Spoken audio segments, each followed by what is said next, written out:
Many clients have been asking me how we ended up with such an amazing video, because when clients contact you, they ask for work that you've done in the previous days, in the previous months or years, and you share the video. The one video that I've been sharing with every client, it has blown their mind, and they end up asking me how we ended up with such an amazing image. What kind of camera did we use? Where did we shoot from?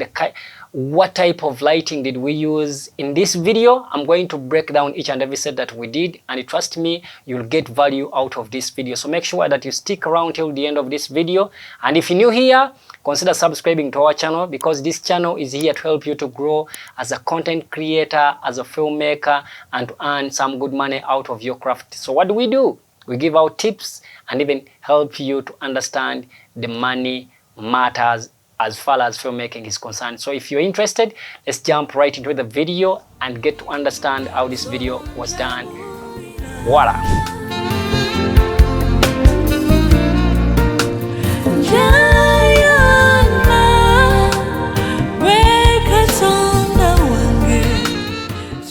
Before we get started, or maybe jump right into the screen, I want you to listen to this one thing, because it will help you to make your filming easy when you get on set.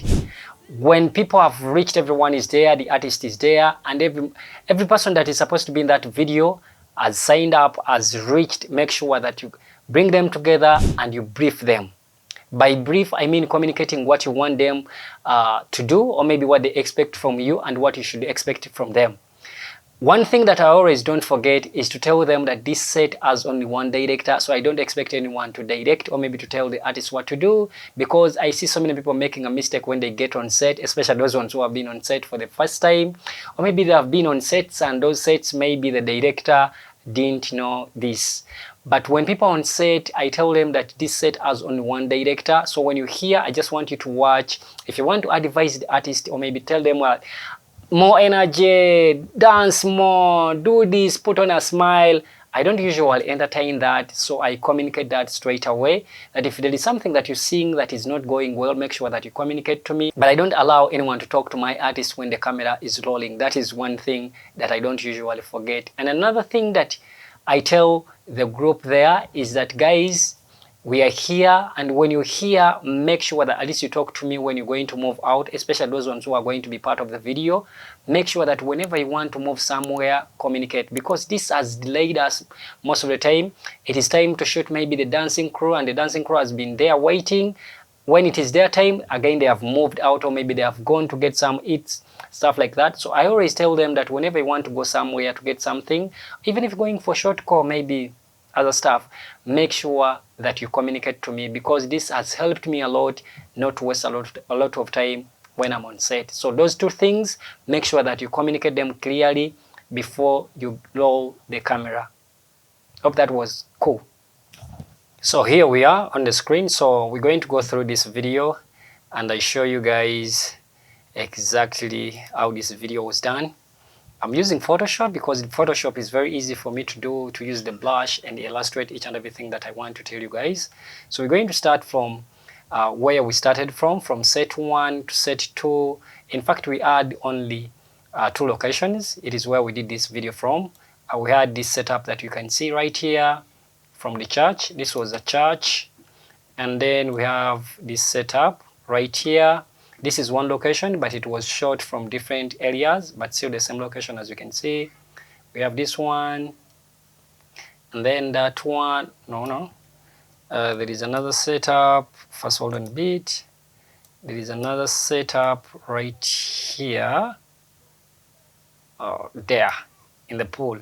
So we have one in at the church, and then one in the pool, this pool, and then we have one where she was standing. And this garden, this beautiful garden right here, as you can see. The picture, very nice, as you can see it. So we're going to start from where we started from the church. How did we shoot this setup? First of all, I'm going to tell you about the set design. Set design, each and everything was there. This church is designed this way, was designed this way. So we did not do anything except just doing some few adjustments.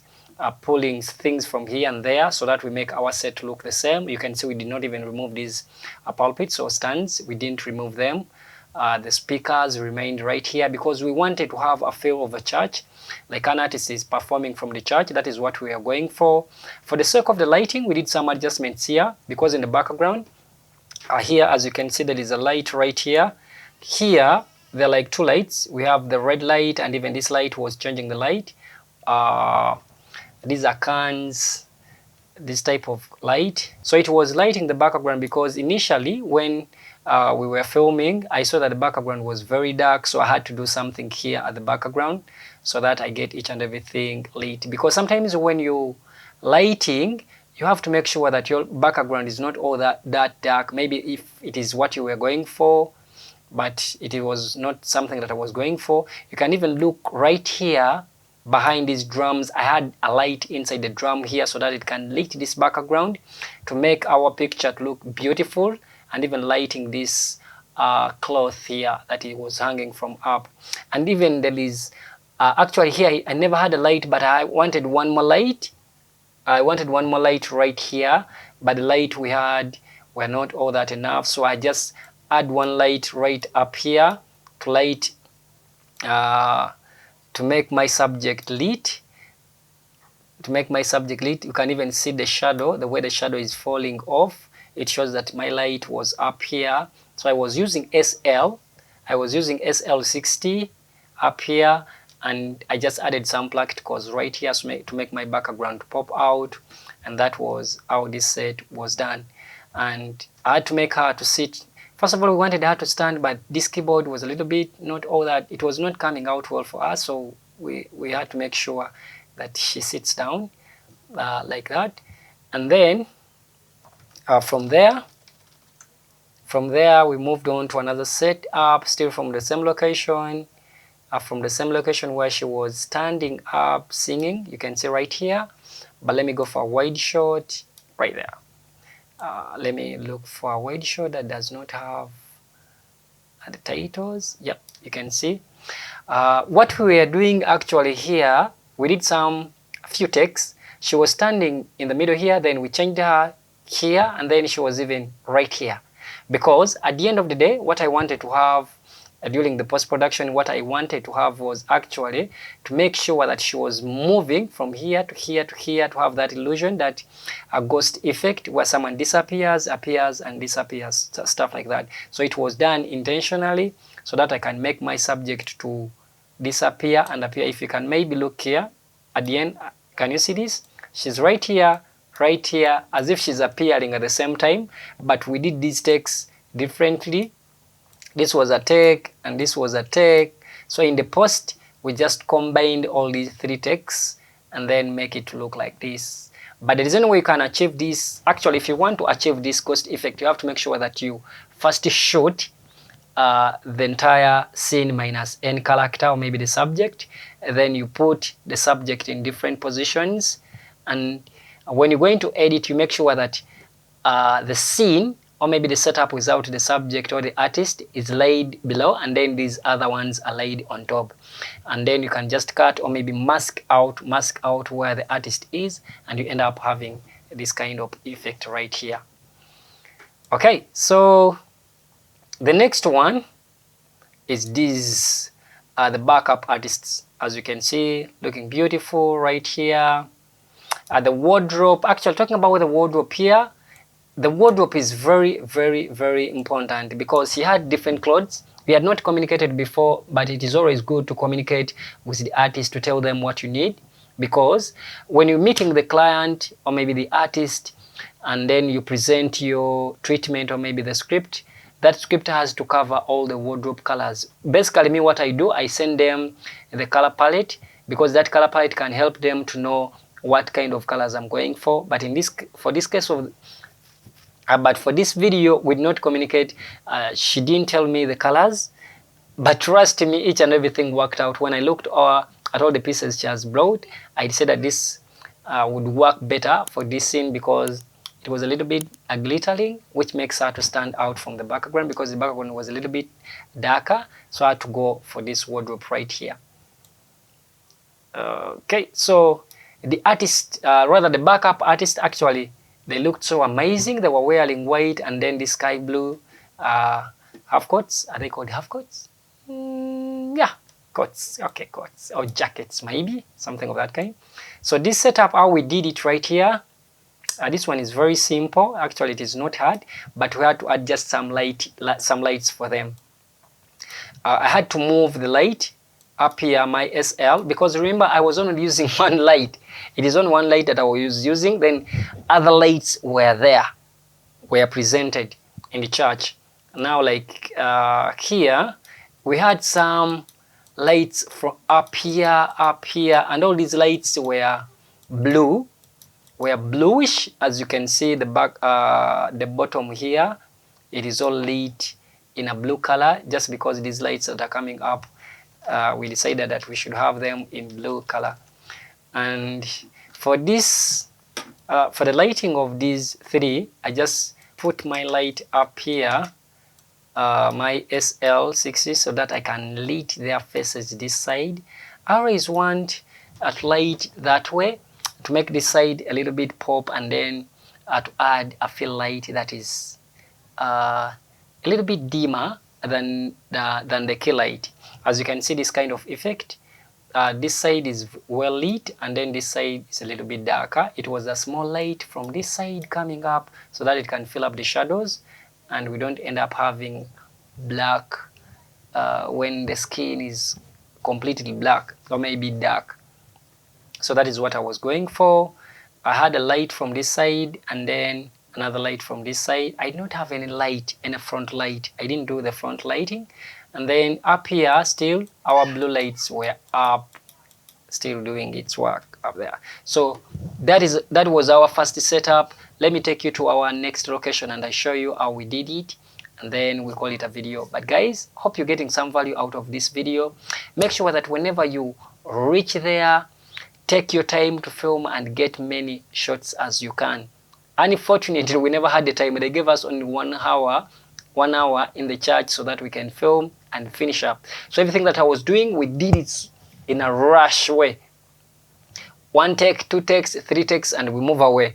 As you can see, the artist, but already I knew what I wanted, because the moment I hit the location, I first write down my shot list, just in case maybe I never had one. I write down my shot list. I know how many takes I'm going to have, and then we start rolling. I can't roll the camera minus having all the takes, the shots that I want. So when I'm done writing them down, then I can tell my camera guy or maybe the DP, and that was done. Thank you, Dan. You did a wonderful job right there. So that is how the world set was done. So let me take you guys to the next set and we talk about it right here. Okay, as you can see, actually this was not the second one. It was the last one. We did the pool. We did the pool scene first. I'm going to skip that one. I'm going to skip and take you to the pool, then come back there. Yeah, right here. As you can see, this pool was looking beautiful. This one was a little bit challenging for me because I didn't know where to place the artist exactly. Should I place her? Should I place her in the pool? Should I put her up here? Should I put her right here when she's not standing in water, when she was not in the pool? So it was a little bit confusing to me, but I thought of it and I was like, you know what? We should put her inside the pool. And then we had to see whether the water was favorable, and it was. And then she was like, am I going to stand right there? And I was like, yeah, you have to stand right there because the video will be amazing and everyone will be like, how come that she was standing in the water and she was not being filled up and we can see her? And she was like, okay, let's do it. And she accepted to do it. And that is how we ended up having this beautiful kind of setup. But before I place my camera anywhere or maybe my subject anywhere, what I consider most is the background. Do you see this background right here? I don't usually want to shoot when the background is empty. I want the background at least to be filled up with some few stuff. Maybe turning down the aperture, I can get that blurry background. But most of the time when you're shooting and the background, there is nothing, the background is plain. Even if you do the blur or maybe you want to achieve that blurry background, you will never have it. You will never have it, my dear. And even if you have it, it cannot be visible. So make sure that whenever you're going to place your subject, at least you have a nice background and it is filled up with some few things. I always hear people say, throw things in the background. add some few things in the background. So if the background is plain, at least get some stuff and place them there. Hope you got that one very clearly. All right, so the pool, we placed her in the pool. Did we light? Yes, we did. We had some small tungsten light, and it was placed here, only that we cannot see the background, the behind the scene, but it was placed so that it can lit her from the face. And we never had another light. Actually, we had like a small light for the close-up that I'm going to show you, the young No. I always use that light and I love it pretty much. So for the close-up, you see the close-up, how she's looking. You see the face, how the face is lit, no shadow. That was the kind of effect I was going for. I wanted the artist to pop out. Not like the church, because the church I was going for the mode kind of look. But outside, since we're in a garden, I wanted her to pop out completely. So we had some small light that was added here. The tungsten was still far away, and then close. I asked one of the guys to come and stand right here so that she can be lit completely. As you can see her face right here. But it was entirely day. As you can see, this was not a night scene. It is a day scene. And when it comes to the blurry background, you can see that if you blur the background, you'll end up having a very nice picture, because she will pop up. The background will act like color, or maybe the piece of cloth that was added right there, but just simply blurring the background. It's the reason that's why I told you that make sure that you look at the background before you place your talent right there, because you'll have this kind of look.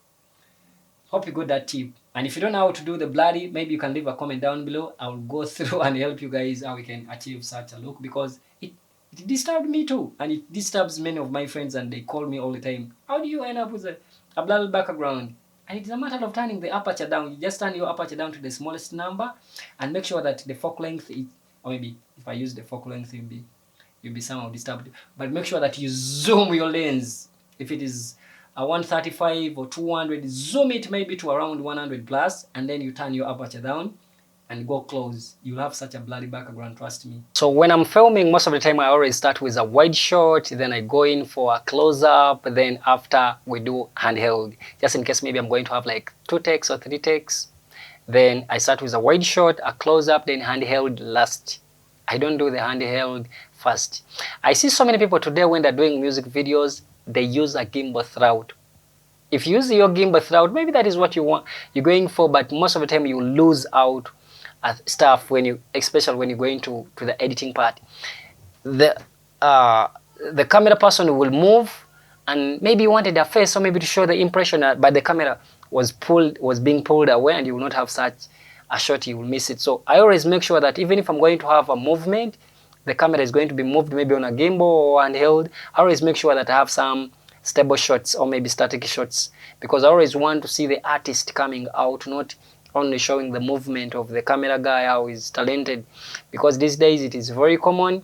Each and every video that I see is being shot on a gimbal. Maybe guys have reasons. So let's continue.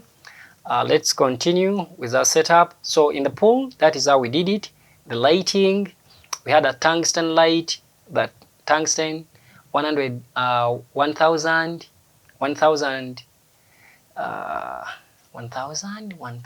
watts. Yeah, 1000 watts, and then a small light outside there. For this close-up, like I told you, we used a Yangnu, and then a 60W. Actually, we even used a 60. I had forgotten. We had a small light this side, lighting, and then another light here, the SL60W. Then we had a Yangnu this side. So that is how we ended up achieving this kind of look, and I love it. This is one of the killer shots, and this is in most of the pictures. Actually, most of my posters, I always use this shot because it is one of my favorite shots I've ever done. I'm so proud of this one. Very, very, very much. So let's continue and take you guys back to the garden. Right here. At the garden here, we did 3 takes. We did 3 takes here. We did a wide, and then we did a close-up, and even a movement. I wanted to have even the side shots here, like sidewalks or maybe tracking, But as I told you, the time was not all that convenient. Even the people in the garden, they had started complaining that we've taken a lot of time. So I had to do things very faster, and then we call it a day. So we started with a wide shot. Here we were lighting, of course, we were lighting. I had a light from this side and even another light from this side. Everywhere I was lighting. I always hear people say that I don't need a light when I'm doing day shoot, or maybe when the sunlight is bright, I don't need lights. Trust me. During day, that is when we even need bigger lights, because if you're using a small light, it cannot compete with the sun. The sun gives a lot of light, and you cannot compete if you're using a small light, and your subject will not even pop. But if you're going to shoot outside and you want your subject to pop out, not to have those shadows, or maybe making the faces to look dark, at least make sure that you use some light. Even as sometimes we don't use the light when there is no power, we don't usually use light. But where there is power, we use our lights, because our lights use power, they are connected direct to the power. But if the artist maybe has a good budget, then we rent out some nice lights and we make our subjects to pop. So I had a light here, the small light, the Yangnu, and even a 60, or rather the Yangnu was this side, and then the 60 was being lit from this side. And then everything was looking beautiful. Like I told you, the background is very important. And I wanted even this tree to be our leading lines. You can see this tree. And here, I wanted them to lead to our subject. So I made sure that I make her to stand in the middle of these trees, so that we can have these trees leading to her, here down leading to her, so that we can have a beautiful image. So learn to take advantage of what you're seeing. Do not rush to shoot, placing your subject just anywhere. At least consider some rules of composition. If maybe you cannot remember, at least this one should not go off your head. We did that one. And then for the close-up, the same story. I know you will wonder why the close-up are always brighter and the wide shots are not all that brighter. For the wide shots, you're lighting from far away, because the camera is covering the entire picture, so you're lighting from far away. So the pictures will not be nicer like the close-up. For the close-up, at least you can move in with your light and you make your subjects to pop more.